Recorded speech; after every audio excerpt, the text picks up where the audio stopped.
পথের ধারে অবহেলায় পড়ে থাকে অনেক উদ্ভিদ, যা আমাদের আশেপাশেই থাকে।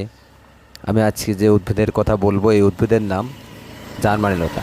একে আসাম লতা, বিকাশ লতা, জার্মানি লতা, জাপানি লতা, রিফুজি লতা, রাবণ লতা বলা হয়ে থাকে। এর বৈজ্ঞানিক নাম মিকানিয়া মাইক্রান্থা। এই উদ্ভিদের রস কাটা স্থানে লাগালে রক্ত বন্ধ হয়, গ্যাস্ট্রিক সমস্যায় অত্যন্ত সমাধান করে। প্রতিদিন 1 লিটার পানিতে 5 থেকে 6টা পাতার রস পানিতে গুলিয়ে খেলে গ্যাস্ট্রিকের সমস্যার সমাধান হয়ে থাকে। এরকম 1 মাস খেতে হবে। মানুষের দেহে রক্তদূষণ একটা কমন সমস্যা।